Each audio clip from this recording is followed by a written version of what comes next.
శ్రీకాకుళం కార్పొరేషన్లో నాన్నగారు స్వర్గీయ కింజరాపు ఎర్రనాయుడు గారిని స్ఫూర్తిగా ఎర్రన్న క్రీడా ఉత్సవం ఎంపీ బాక్స్ క్రికెట్ కప్ ఈరోజు ప్రారంభోత్సవం చేయడం జరిగింది. దాంట్లో ప్రమోషనల్గా నేను, జేసీ గారు, స్థానిక ఎమ్మెల్యే శంకర్ గారు, ఎస్పీ గారు, అలాగే కొన్ని టీమ్స్ ఈరోజు పార్టిసిపేట్ చేస్తూ చాలా ఆనందంగా ఈరోజు ఇందులో గేమ్స్లో పార్టిసిపేట్ చేయడం జరుగుతుంది. ఈ కార్యక్రమం తాలూకు ముఖ్య ఉద్దేశం కూడా నేను రాజకీయాల్లో వచ్చేటప్పటి నుంచి బలంగా ఒకటి ప్రోత్సహిస్తున్నాను. యువకుల్లో కానీ ప్రతి ఒక్కరి జీవితంలో కానీ క్రీడ అనేది ఒక కంటిన్యూస్ యాక్టివిటీగా ప్రతిరోజు ఉండాలి.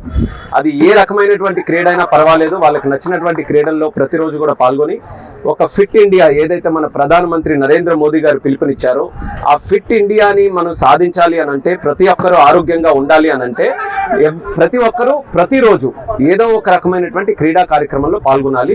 దాన్ని మోటివేట్ చేయడానికే ఈరోజు ప్రత్యేకంగా ఈ యొక్క బాక్స్ క్రికెట్ కప్ అనేది కూడా పెట్టడం జరిగింది. దీనికి కూడా చాలా మంచి రెస్పాన్స్ వచ్చింది.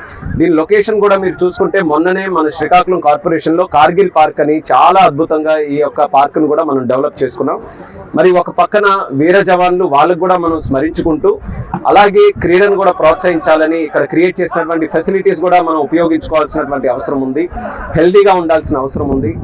ఏ ఒక్కరైనా సరే ఆరోగ్యంగా ఉంటే, వాళ్ళ కుటుంబం కూడా ఆరోగ్యంగా ఉంటే వాళ్ళకి ఎకనామికల్గా ఒక బలం, వాళ్ళ తాలూకా వైద్య ఖర్చులు తగ్గుతాయి, వాళ్ళు మెంటల్గా కూడా చాలా బలంగా ఉంటారు. ఎటువంటి ఛాలెంజెస్ని ఎదుర్కోవడానికైనా ఒక మనోధైర్యం అనేది వాళ్ళకి కలుగుతుంది. అలాగే ఫిట్గా ఉన్నప్పుడు ప్రతిరోజు చేసే కార్యక్రమాల్లో కూడా ఉల్లాసంగా వాళ్ళు అన్ని కార్యక్రమాలు చేయడానికి అవకాశం ఉంటుంది. సో ఫిట్నెస్ అనేది చాలా చాలా ముఖ్యమైనటువంటి ప్రోగ్రామ్గా ప్రతి ఒక్కరు కూడా తీసుకోవాలి. అందుకని ఈరోజు ఈ క్రికెట్తో స్టార్ట్ చేసాం. ప్రతి నెల కూడా ఏది అవకాశం ఉంటే ఒక్కొక్క స్పోర్ట్ని కూడా